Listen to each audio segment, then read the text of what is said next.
What's up, DubNation? This is Rich with Let's Go Warriors. Sunday morning, May 4th. For me, right now, recording this at 9:39 a.m. We got a 5:30 Game 7 tip-off, 5:30 Pacific time. Obviously, we will be here for that, for the watch party. And so what I've decided to do today, in terms of all these to-dos that I want to do, I still want to do the behind the scenes video from game 6, even though we lost the game. There's just really cool visuals from Chase Center and whatnot, but also write an article on the website to detail what Steve Kerr said yesterday on the off day Zoom call. And so I want to just dovetail right into that. First of all, looks like he's going to play Jonathan Kuminga. Looks like he'll get him in early. So I would assume that Jonathan will probably sub in the first wave of rotations. And maybe it's, I don't know, Jimmy Butler gets a rest early so that we can save him for the rest of the game.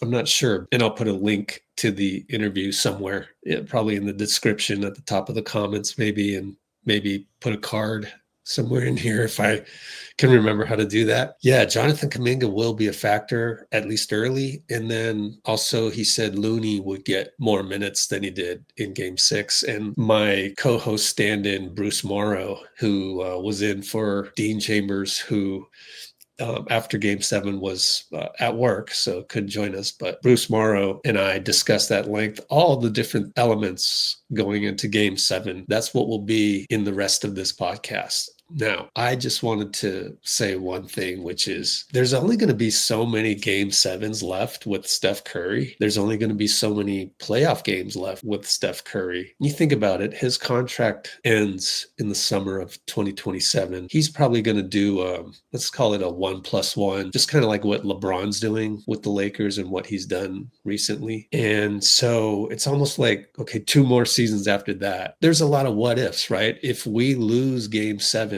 then there's going to be a lot of talk. Why go down that rabbit hole when none of us can really predict what's going to happen in game 7? So let's let game 7 unfold, but let's also remember that we need to be grateful.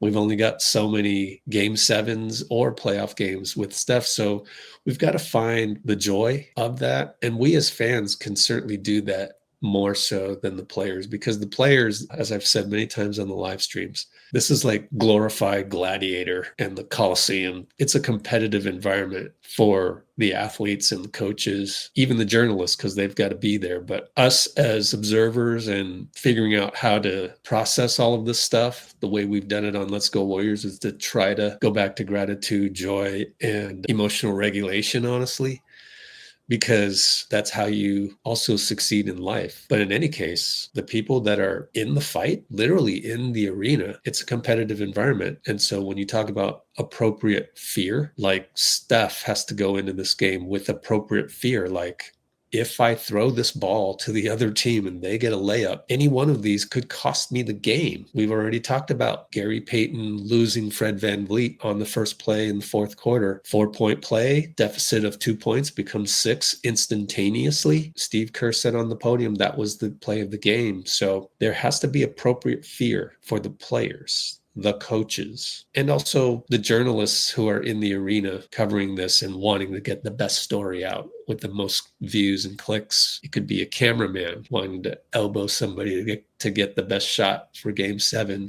whether it's NBC, SBA, or whatever channel this is going to be on it. So we as observers, we can feel that like a player. I've also often mentioned that we want to run Let's Go Warriors as if we're the 19th man on the bench. 15 NBA contracts, 3 two-way contracts.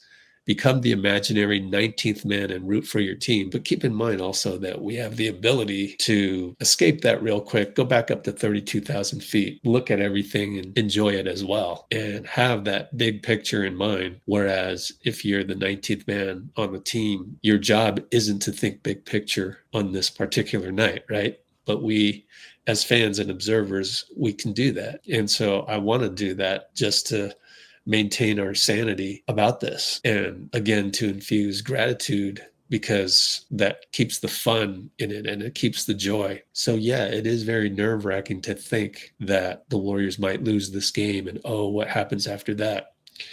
But think about it. Steph Curry, maybe 1+1 contract after the 2027 season. Maybe we've got him till 2029 and then he retires. Who knows, right? So we just got to enjoy it. That it's really finite. And I wanted to hop on here and tell you just how finite it is with Steph and Draymond. So Game 7 tonight, I think I'm going in with a lot of joy, keeping the big picture in mind. I'm going to now edit the podcast, the live stream that Bruce and I did post-game Game 6, which is coming up right now. But I'm going to stop no later than like 1 p.m. So I've got about 3 hours or less to do some editing. So join us on the Let's Go Warriors channel.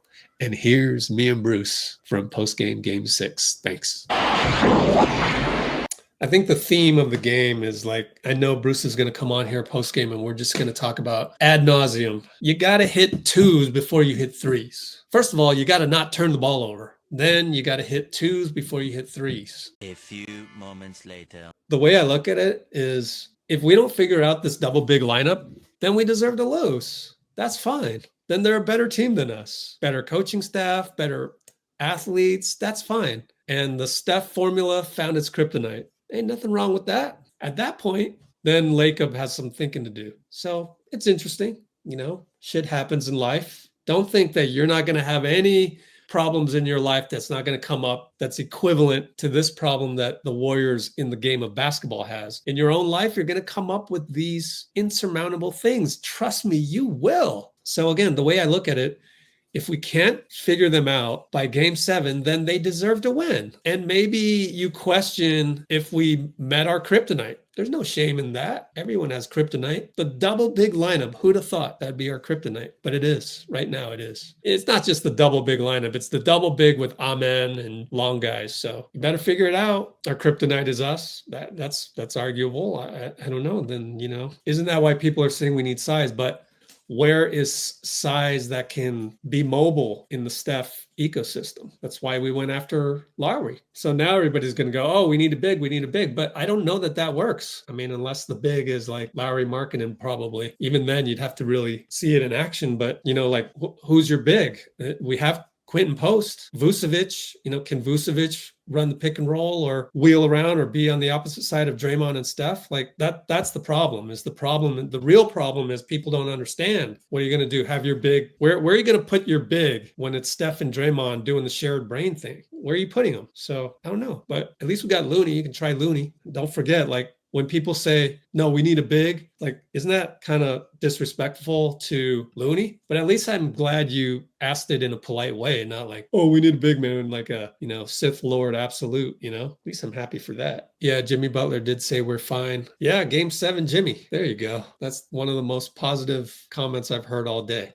Bruce Morrow in the house. All right, Bruce, you're filling in for Dean, so we really appreciate that. Feel free to just give your kind of recap and then going into Game 7. For the last couple of games, I've been saying, almost all season, I've been saying twos. Twos up, okay. So, in order to beat this team, I think you need to shoot a lot twos and shoot threes only when you are open, if your name is Curry. And I don't know. I think Draymond had a couple good defensive plays in this series. But offense, I don't think he's really playing well. I think Draymond needs to play well in Game 7. He needs to do Game 7, 2016. But we get the win. So the pick and roll Draymond, they don't even go to Draymond. The big just go to Curry, and Curry is double. So I seen the comments in the chat. They're saying JK could have helped. Yeah, I mean the pick and roll, Curry, JK could have helped tonight. I could say that. TJD, I don't know if Rich gonna agree with me. I think TJD should play more than posts now, because how many rebounds post grab? I looked, he had 0. I don't know. Did he have 1 or 2? No. Yep, 1 rebound. Yeah. Well, I'd be happy just seeing more Looney. But I don't know. It goes back to like, this isn't easy. I mean, you're playing chess with Udoka, so it's kind of like you want me to figure out a chess move on Udoka. I don't know, and that's a lot.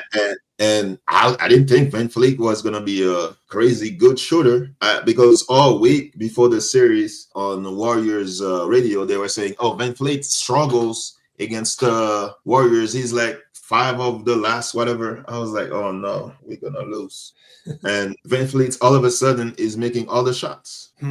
Yeah, boy, I think Van Fleet and Adams is winning the series for the Rockets because Adams is sometimes when he's guarding a player, I don't see the Warriors do a pick and roll to bring Adams out from the perimeter. Adams just back up, especially if it's Draymond. He doesn't even come to the perimeter. He just go to the rim or double Steph. And Draymond is always like open. So I don't know if on offense, the Warriors could do a switch and a shooter go like on Adams and Adams could come and then the rim could be open because Steph doesn't really drive to the rim the last couple of games because of Adams. Yeah. Well, something's got to change.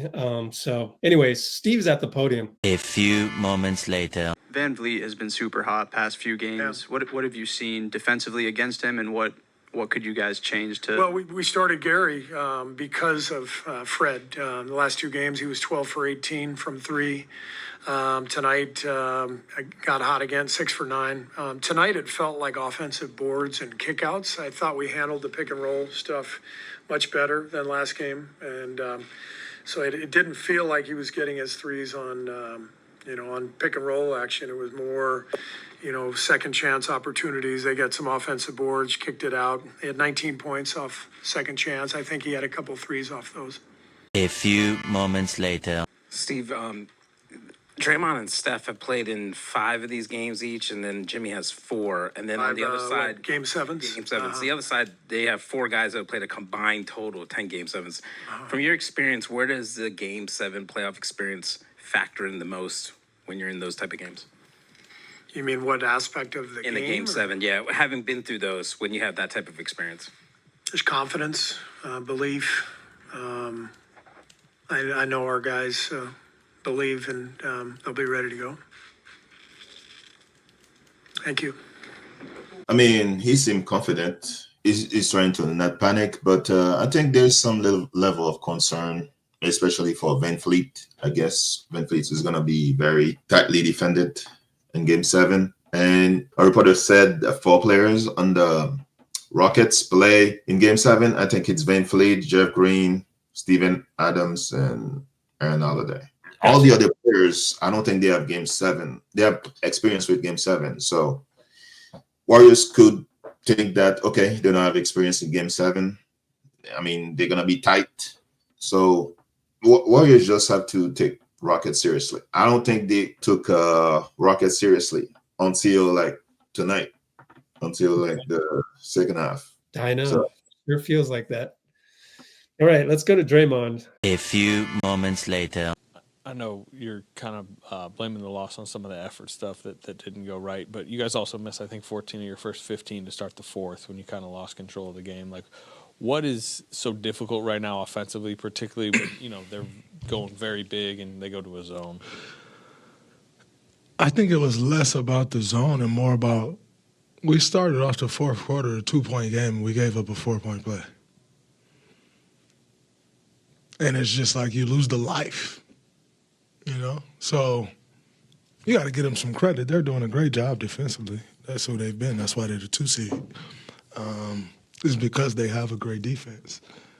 But in saying that, we can't give up a 4-point play in a 2-point game off 1 pass ahead. That's crazy. So, yeah, they're doing a great job defensively, but I thought it was also caused by, kind of just losing the life after that. What, in your, I guess, view, what happened on that play? I don't know. I haven't seen a replay of it. I'm not sure. I mean, obviously we didn't get matched up. Fred VanVleet's got 17 threes in 3 games. And he's wide open coming out of a timeout. That's crazy. A few moments later. Do you think Draymond had a good series so far? Well, bottom line would be a no, but it is difficult because Houston got Fred VanVleet on them, so it's totally different. It's actually a brilliant strategy by Ime, just maximizing what he has. Yeah, I wouldn't say he's had a good series. Defensively, he has, but offensively, no. During the games, he took a mid-range too, and he needs to take more of those. The floater, I think, on the corner on the left. Yeah. Trying to shoot the three to make them pay, I don't think that's the only way he can make Houston pay. Again, it comes down to, I've seen it 2 straight games now where we're relying on the defense. Okay, like Dray's got Sengun, I'm comfortable with that, but who's got Steven Adams over there? And we can't keep getting beat on that. So if you point a gun to my head, say, Rich, come up with a strategy, I know I got to play Looney, in my opinion. Yeah. But then I would take all night to try, I'd have a debate with all the guys on the coaching staff. Maybe it should be Trace. I don't know. But then you got to look at your offense. So I probably go with Looney, but I really don't. I don't want to, get into that because there's just so many options. And this is, I said this in the comments. It's like 4D chess. Like, this is above my pay grade. We're talking about Udoka, pop disciple against Steve Kerr, pop disciple, and Phil Jackson disciple. Like, this is some tough stuff. And I wouldn't be surprised if Steve tried everything he could and Udoka tried everything he could and has an answer to whatever our answer is. And that's why this is going 7 games. Let's tip our hat to these 2 franchises that have pretty much figured out. And like I said, Houston, this double big lineup, and it's not like you can just, you can't just go replicate Steph either to do organized chaos. At the same time, other teams, 28 other teams, or even us, can't just go replicate a double big. It just so happens that Sengun is the way he is, and Steven Adams, and they've found a kryptonite for us. And then the last thing I'll say is that, so if we're having trouble with Steven, then to me, is it our defense? Because off day, go look at it on our channel. Steve Kerr's interview on the Zoom call with the reporters is like, we have to play better defense and that'll lead to better offense. Like, we can't keep taking the ball out of the net. We have to play our pace. Dave, how do you feel about possessions when Steph and Jimmy are both on the floor and possessions where neither one of them touches the ball? I'm not a big fan of that, Monty.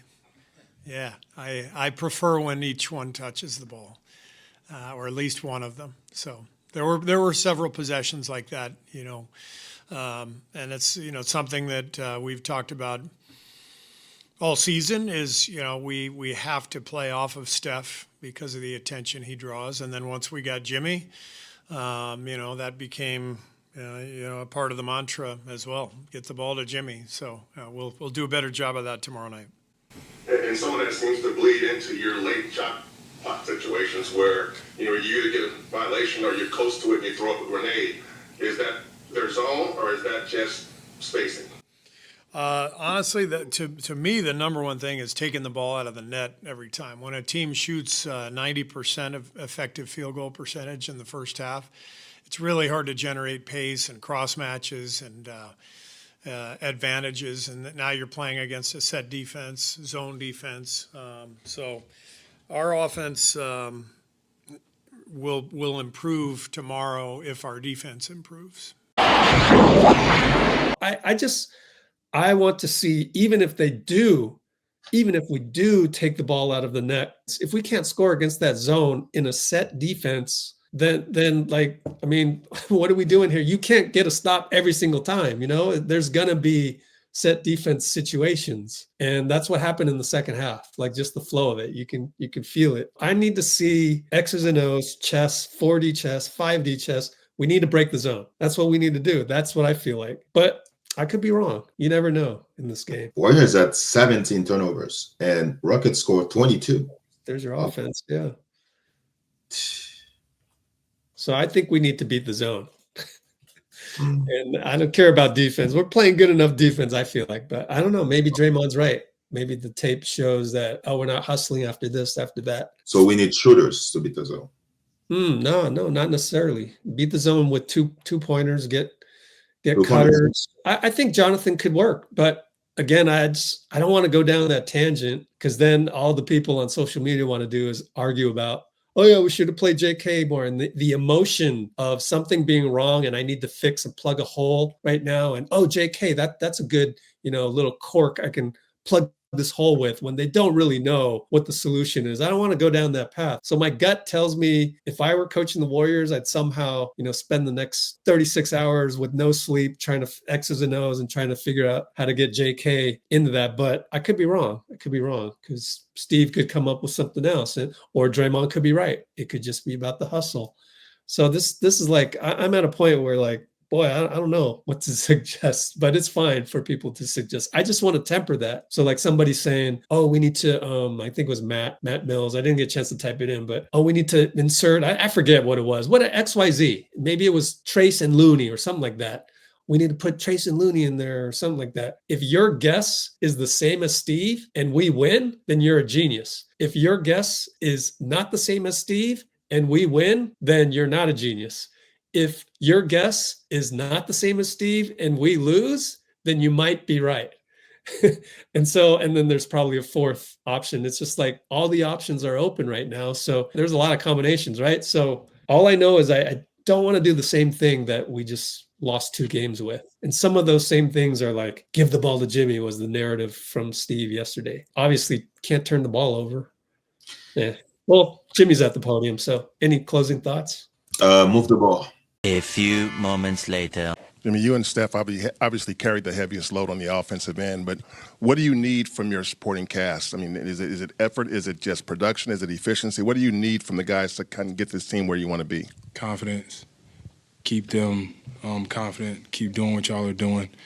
It's not on y'all. It's on all of us. So we're going to win together. We're going to lose together.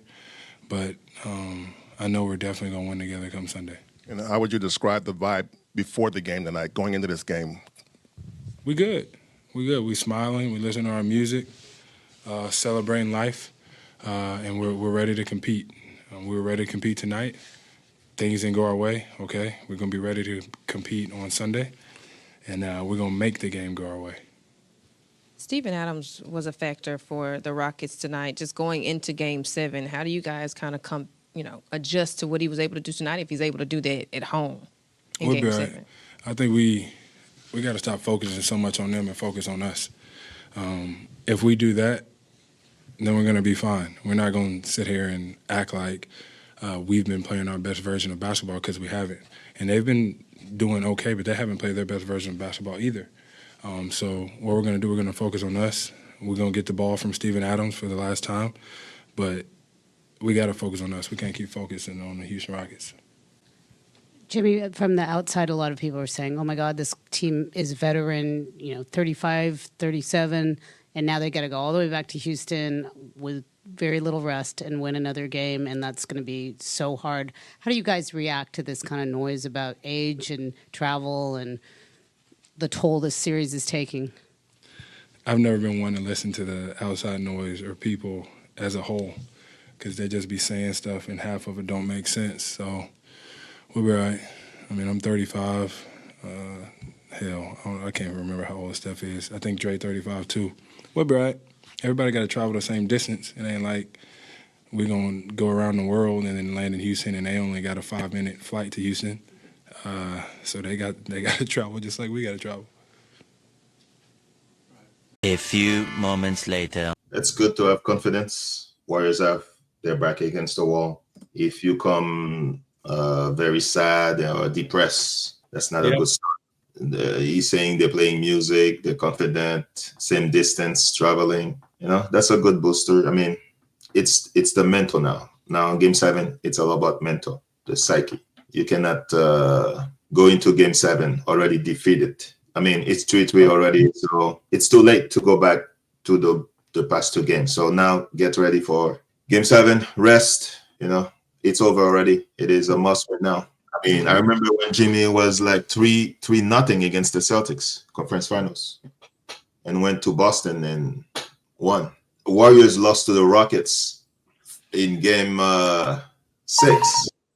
And then Game 7, they went to Houston. They were down at halftime. Houston missed all those threes, 27 threes, I think, and won. So I know it's a different team. Curry and Green are older, so Warriors need to have that belief. No turnovers. Leave the bakery in San Francisco. You know, and bakery in Houston doesn't even taste that good. I live in Houston, so yeah. I try turnovers in San Francisco. They taste better than Houston turnovers. So leave those turnovers in San Francisco. Go to Houston, take care of business, and let's continue the journey. All right. Dubs is meditating. Love it. How do you meditate while chatting? Kimbo said we have played better on the road than we have at home. I mean, game one, that was good. True. We knew we wanted to steal game one, and we played really good. So if we play game seven like we must win, I think Warriors love adversity. I'm confident Warriors can pull it. Just like Olive said, I'm interested to see what the adjustments will be. That's kind of like what this game is all about, what the NBA level is all about. Now that gets really interesting. Dean A said, Dinegan, stock will be sleepless. Try to figure out things. They can let Fred VanVleet get hot. We'll see. To me, the series depends on Draymond. I think Draymond is the key. Okay. If Draymond is aggressive offensively. Offensively, he's the key. Gotcha. Yeah. DASD said body is our biggest X factor. I mean, we needed a body tonight, but I mean, how don't know if he's gonna next game. So. Man, Steph was 9 for 23 overall, 6 for 16 on threes. Are the Warriors gonna blitz VanVleet next game? I don't know.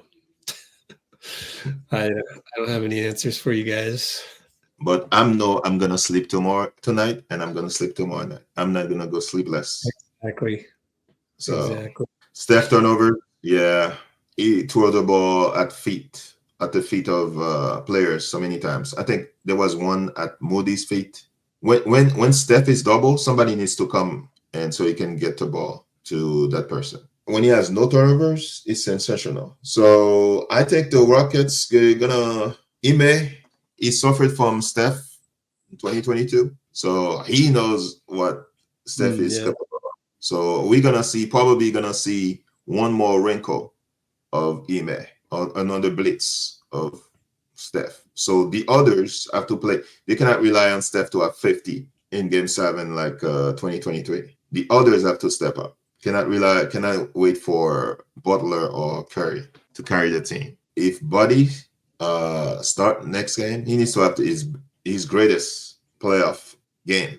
You know, everybody needs to grab rebound, and you'll get icy out later.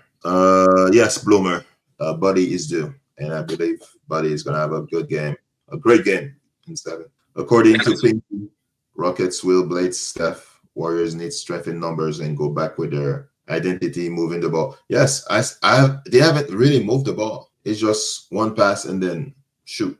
Mm-hmm. But I do give credit. It's hard to figure out that zone. I do give credit. Like the zone plus Amen is in that zone. You know, he's a solid defender, and so like I'll be very impressed if we can figure it out, because this is 4D chess. Like it's tough. Like it just honestly, it really reminds me of the time when in the Asian leagues, Alpine Striders, man, they would always play 1-3-1 zone full court press. It messes you up. It's so hard. And you can really only beat that with just super high IQ and the right pieces and stuff. And the Warriors have that. So at the same time, it's been a little disappointing. But I understand it. I understand the process. But now, you know, we did give the ball to Jimmy, but you know, people got open shots. We weren't making them. So I want to see some X's and O's. Like I really want to see this PhD level X's and O's coming up in game 7. So I'm curious to see what it is. GFSGDG said, does Steve play Gee a bit more next game? He is my favorite player, but he fouls a lot. Yeah, he fouls a lot. Yeah. I think TJD should get some burn. Or Looney. Looney has experience in Game 7, so. Kimbo's got a point there. Will Steve play the entire roster? And we have had players that haven't been effective either, so as well. So, and even I am saying, what about JK? But he hasn't. When he had the minutes, it still was kind of, just couldn't reach the ball quite, and So I don't know what the answers are. I've already said that. I don't have any suggestions really. Whatever happens, happens. JK speaks French, and I speak French. So that's why we have the same accent, Bloomer. Oh, cool. Wow, you speak French. Steph's on the podium. A few moments later. Steph, over here, how are Game 7s different than Games 1 through 6? I mean, they're all intense and competitive. What's different about a Game 7? And related question, do you have any specific snapshot memory of Game 7 in Sacramento 2 years ago? No, it's just the nerves and the adrenaline, and you understand the stakes. If you don't play a game, your best game, or you don't figure out a way to win, you're going home. But it's also exhilarating because when you do, it brings the best out of you, and there's no better feeling of closing out a series, with just the whole Game 7 vibe. So. There's one tomorrow. We get to watch it. We got one on Sunday. Like, it's what this league is about, and it's a great opportunity to show up when it matters most. And have an opportunity to move on. So you don't really do anything different, but you have to embrace the nerves and the adrenaline of it. Do you have a specific memory from Sacramento? I mean, that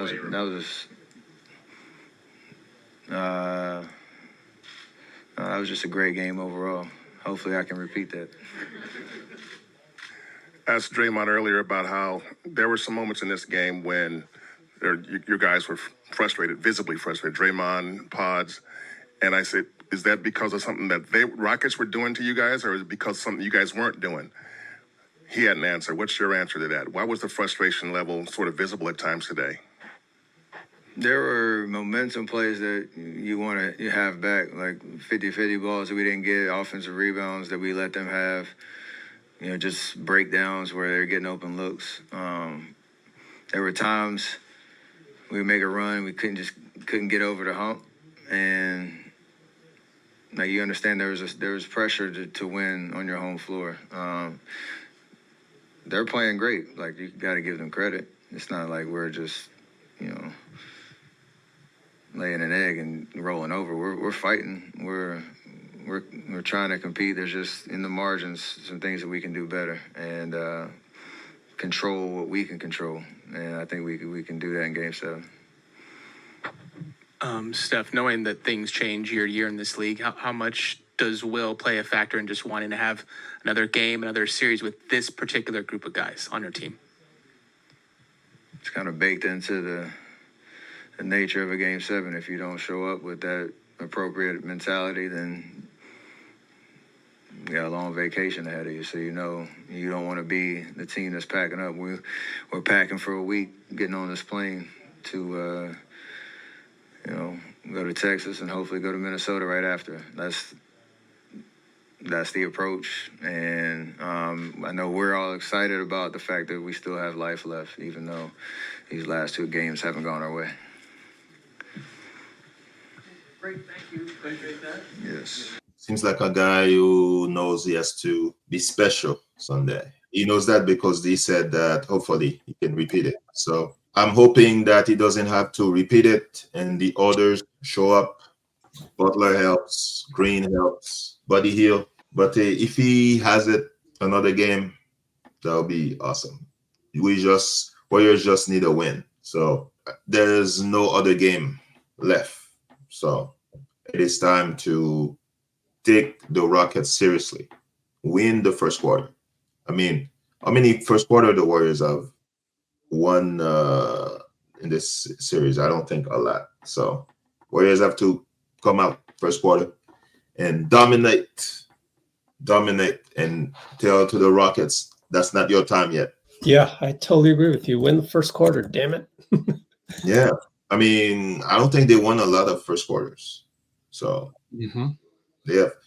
The goal right now is win the first quarter. I'll leave P. Pat Spencer. I mean, if Pat Spencer is playing, I think the Warriors win or they lose. So I don't think he's gonna get minutes. Batman and Robin. Well, right now we need the Justice League. We need the Justice League. Okay. We need Batman, Robin, Nightwing, Aquaman? Oh wait, no, he's on the other team. Superman, whoever. We need Hulk. Hope he's Marvel. I'm timing you out, Dubs. You said we need a big man because Hulk is a big man.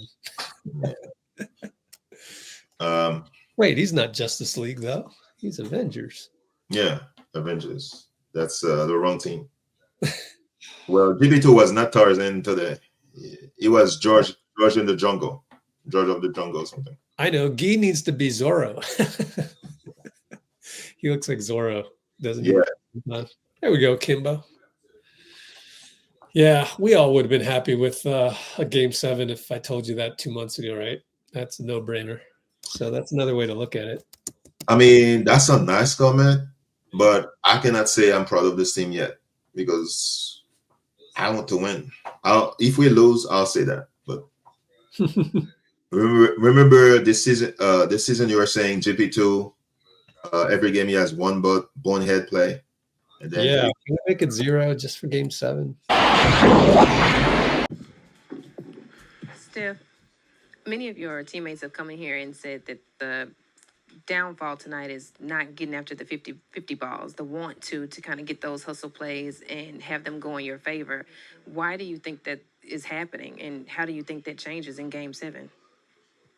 You just gotta go do it. Like, we're down 2 going into the fourth. They are playing zone against us pretty much, the whole second half, and you can kind of look at a possession here that the start of the fourth, Fragan an and 1-3. That's a tough momentum play.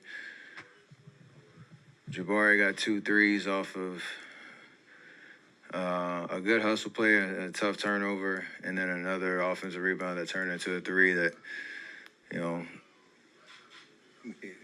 a possession here, possession there. It's not just the points on the board. It's a feeling, it's a vibe, it's a morale, it's momentum. And, you got to dig deep to win these type of games. So thankfully we have another opportunity to go do it. Very confident that we can go do it. Thank you, Steph, for explaining the hustle in more detail, because you said it's a morale thing. So you get the hustle plays, it adds to the vibe, it adds to the energy. And I like that. I thought better explained than how Jimmy and Draymond explained it. That being said, I can envision beating the zone by hitting Jimmy at the nail and, just shoot the ball, Jim. You're right there, 15 feet away. That should be a layup. To do that, I can envision Looney out there on the floor, though, as well, because what if you miss? Then you need a Looney to get the offensive rebound, especially against Steven. So that progression of thinking while Steph was talking made me think that, okay, I'd be happy if the zone breaker is just get the ball to Jimmy at the nail, take a shot, it's there, just score 40 points, 35 points, 32 points by twos. That's fine. But then I would probably need to see Looney in there for some rebounding too. So that would be my first very surface level solution, because earlier I said I want to see us beat the zone. So to scratch that itch of beating the zone, knowing that we can beat this zone just in the half court, and then everything else I feel good about, because we can still get stops. We're getting stops, and yeah, you need to hustle more. Okay, I know we can do those, but the one big question mark for me is, can you beat that zone in a set defensive way in the half court? Just show me that. And so I think for me, I've concluded I want Looney. So that's how I came to that conclusion. The mid-range, I've been saying all series.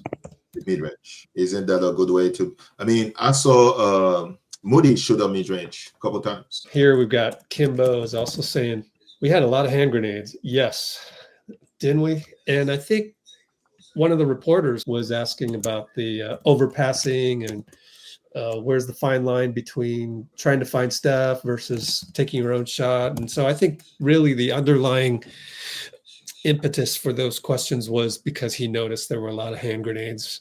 So I think Jimmy scoring, 32 points from the nail.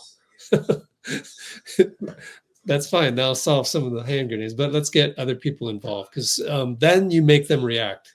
He scores double digits first quarter, first half, 16 points first half from the nail. Then they got to respond to that. Then they got to kind of get off of Steph a little. Then it loosens it up a little bit. So I think that's step number one. So that goes right along with what I was saying. So thanks for bringing that up at the opportune time. I mean, the last two games we have been playing the Rockets pace.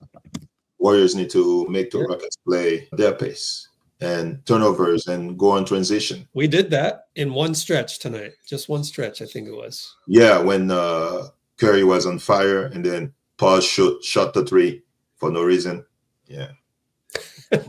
But I also think that Jimmy shooting those mid-ranges with Looney there at offensive rebound and things like that can loosen up Houston a little bit, more so than we're doing right now. Daxich said Pod's missing those wide open threes. But you all know we are a 3-point team, not making every third or fourth game. So next game we're gonna be we're due. Buddy's due. Definitely. I agree, but I like to try twos and then No, I'm with you on that for sure. Hit those twos, especially they're playing zone. It's a different zone. It's like in the traditional sense of zone, like college, high school. You're giving up the threes to guard the middle. Their zone is an inverted zone. The thing they're giving up is the middle versus like the traditional zone in high school and college where you're giving up the three and you're crowding the paint because they have, Shaquille O'Neal in the paint or what have you. This is different because it's Steph. So they're playing an inverted zone on Steph. So now you got to really pay attention to that and counter that. So I'm looking forward to seeing what that is. Surprisingly, no one's really even brought that up, is that it's really an inverted zone. It's kind of neat, honestly, from a pure basketball sense, especially dating back to high school ball and when we played zone and had to worry about post-up guys. Warriors just have to make shots. So and it's crazy because I really, you talk about Greg Popovich stepping down from coaching and up to executive level things. I mean, we all know it's health related, but I just got to credit Udoka. His strategies are really impressive from an X's and O's standpoint. I know that Nick Nurse, Toronto Raptors, they played janky defense on Steph, boxing one. And yeah, it's janky and we can make fun of it, but dude, it worked on us. I know we were injured and everything, but like that shit kind of worked. And it's kind of like, you kind of tip your hat to that. It's like, I wish I had that genius when I was coaching Asian tournaments and stuff where we could, I tried like against the full court press and then the 1-3-1 zone of Alpine. I would have my big man brought the ball up because I told them, let's just go treetop to treetop because they're all these short Vietnamese kids that super quick and they steal the ball from down here. So just go 6'4" guy to 6'2" guy, and they're all 5'10", 5'9". And then there was and that worked, but we just didn't have the talent or the experience. And there's other examples where you just have to adjust on the fly in a game with literal X's and O's, and it's crazy. And it kind of just comes down to the X's and O's and execution of it, and that's just like pure, Hoosiers, the movie Hoosiers. Oh, let's run the picket fence, and all these little things. Is mostly reliant on execution. And so I think it's kind of like I would like to see our offense execute. I know it's organized chaos and everything. So this is the credit Udoka for taking away Steph's organized chaos. Believe it or not, someone actually did it. But if Buddy Hield was making shots, I don't know. Yeah, kind of tells me next year's roster, you're going to need a shooter, a pure shooter, even, somebody out there. Dalton Connect from the Lakers. Dalton Connect. Yeah, that'd be a tough get. It's like kind of need to look for a veterans minimum guy, or I don't know that there are shooters available at that level. Or you think like Houston's got a Reed Shepherd, but they spent a draft pick on that. So those aren't easy to get, right? Just shooters aren't easy to get at all. They get swallowed up in the draft pretty quick. Pinky, I saw your question. Where is it? Will Kerr start with MO instead of Buddy or maybe Potts? The reason they switched to Buddy was because they put the big guy on Moody and they were leaving Moody open. Yeah. I think you called it, Bruce. Before the game started, when I wrote the article, I said, I think you do need to make a change, but I agree with Bruce. I would go with QP. Yeah. I want to see some QP. If you're not starting Looney, then at least start QP for the offense. And let's get our 3-point shooting back from the 5 spot rather than the 2 spot. I will start Post next on game 7 and tell him to don't jump, just lift your hands and grab rebound. If in the first 5 minutes he's not doing it, I'll pull him. And it's odd because he had a good game, and I don't remember the rest of game 5 because I just kind of wiped that from my memory. But the first quarter, QP was good. He was good, offense and defense in game 5. This game, not so good. Foul, right? 4 fouls. Not good defensively. What the heck? You're a role player. You're supposed to be playing good at home and bad on the road, but it's the opposite of that. So I hope we'll keep the pattern going, play good in game 7. But we both agree, start QP. Is Steph gonna play a lot of minutes? I will not play him a lot of minutes in the first half. Dean again said Steph needs to drive more, but he has 2 players in front of him. I don't think he can drive. Yeah, that's true. And that's the beauty of that inverted zone. Isn't that crazy? So that's really explains the inverted zone. So you're extra far out. You leave the middle wide open. He drives into the middle, then he's driving right into 2 guys.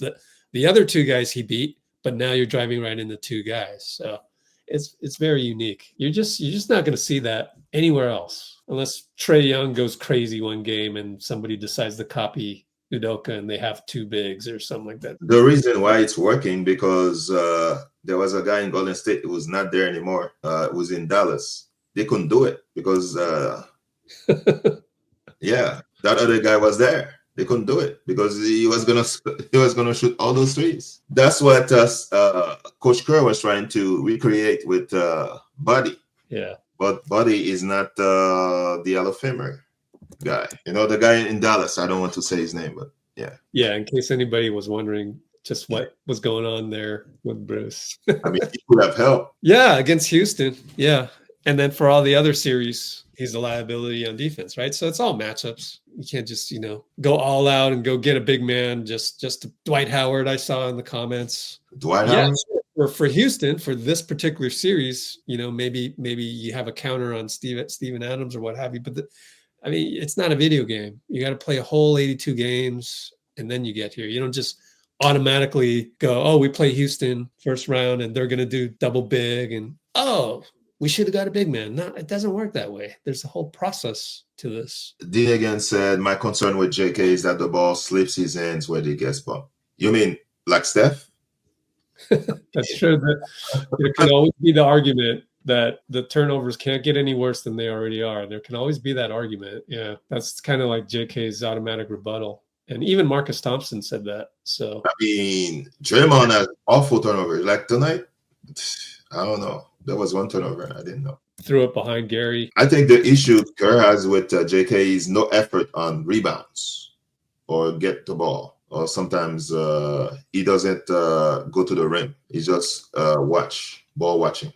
And I've seen a couple times Post is ball watching. Well, I'll tell you what, when you were talking about that, it's the last sentence, and thank you, Dina Gon, bringing that up, I guess. I think you got to play Kuminga just to see what happens. At some point, you got to fit him in there. You got to see what happens. Yeah. If you lose game 7, you're always going to have that regret. I should have seen what JK had. You got to try it. And like you said, you got to get over that hump. For me, I think the hump for Steve, which is correct, honestly, JK doesn't get the ball quite. He doesn't, go get it, rebound. He's just not quite there. It's not that he doesn't want to. He just doesn't know how. He's still very young and only came to the U.S. at age 13. He's behind Amen Thompson in the player development cycle, but that's to be expected. He's only been playing American basketball since age 13. If you're worried about him turning the ball over sometimes, how can that worry be any worse than the worry of Steph turning the ball over or Draymond turning the ball over at this point? I think that's a way to get over that mental hump. So I think you got to play JK, but I said that back in the Clipper game. And then I said that again in the Memphis game. And then so I was right after the Clippers game, but then I was wrong because we won without him after the Memphis game. So I could be wrong. Who knows? But if it were me, if it was Coach Rich, I would play JK. What about you? People are going to play because they're going to want to save the vets in the first half. You could be wrong still, man. I don't know if they save the vets or not? My challenge to the Warriors is to the players: no turnovers in the first quarter, and you can win the game. Just look and see. In the first quarter, no turnovers, not a lot of threes unless you are open or your name is Curry, maybe Buddy Hield. What were the points off turnovers? Can anybody look that up? Minus that from their total, then we're pretty good, I think. Points off turnovers, 22. Wow. Yeah. 22 points off turnovers. Wow. There's her game. Don't you think Steph has got to know this by now? Like, you just go look it up, send him the link. Like, Steph, you must have 0 turnovers first quarter. And they only scored 12. Rockets have 13 turnovers. Warriors only scored 12. That's the game right there. That's why the Warriors lost, because of turnovers. Because they dominated fast break. Rockets only score 42 in the paint and Warriors 32. That's not bad. But when you shoot 49 threes and you only make 15, and Warriors had 13 offensive rebounds, Rockets 11. That's not bad. Rockets at 46 and Warriors at 42. Be just like the team. Just be excited for this game 7. And honestly, it's a blessing to have this level of suspense in our favorite subject matter, basketball, at the highest level. Our favorite team. It's going to be fun. It will be. It is frightening, but it's also fun too in another way. So that erase the frightening part. Just go with the fun. Trust me on that. You have to show they are Hall of Famers. So anyway, let's throw up the Brate Cholo file. And I want to thank you, Bruce, for hopping on. Way to step in and strengthen numbers with Dean Chambers and now Bruce Morrow. Appreciate it. Strengthen numbers, yes. One day. Hey, what time is it? Top 10, top 30?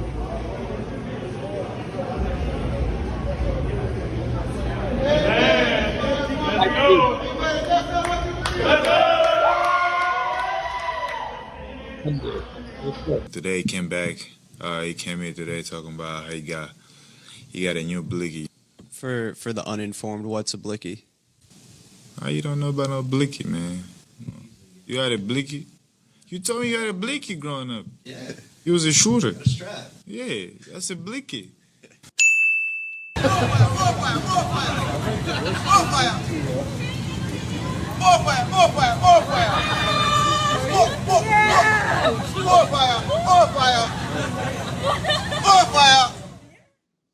Hey, Brate. Thanks, Bruce.